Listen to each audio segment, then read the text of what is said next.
Tumsifu Yesu Kristo. Ikiwa leo ni Dominika ya 5 ya Kwaresma, tumekutana na baadhi ya waumini na kuwauliza wanaelewa nini kuhusu kufunika sanamu pamoja na misalaba kuanzia Dominika ya 5 ya Kwaresma. Tunafunika kwa sababu ni Dominika ya mateso ya Bwana wetu Yesu Kristo. Tunafunika kwa sababu kipindi hiki tunapoelekea ni kipindi cha mateso ya Bwana Yesu. Kwa hiyo tunaifunika kuashiria kwamba ni sasa hivi ni tupo katika hali ya maombolezo na kwa sababu ni siku za mateso, ndio siku rasmi ya mateso. Kwa hiyo tunafunika hivyo ili kuonyesha kwamba tuko kipindi cha mateso. Tunaamini tunaenda katika kipindi cha mateso ya Bwana wetu Yesu Kristo. Hivyo tunaamini Kristo anaenda kuteswa na kusulubiwa msalabani, amekamatwa.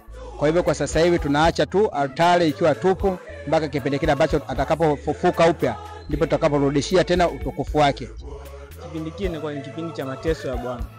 Kwa hiyo hizi picha na sanamu haziruhusiwi kunika mpaka kipindi cha mateso kipite. Ndio maana zinakuwa zinafunikwa, baada ya mateso ya Bwana kupita ndio yanafunguliwa.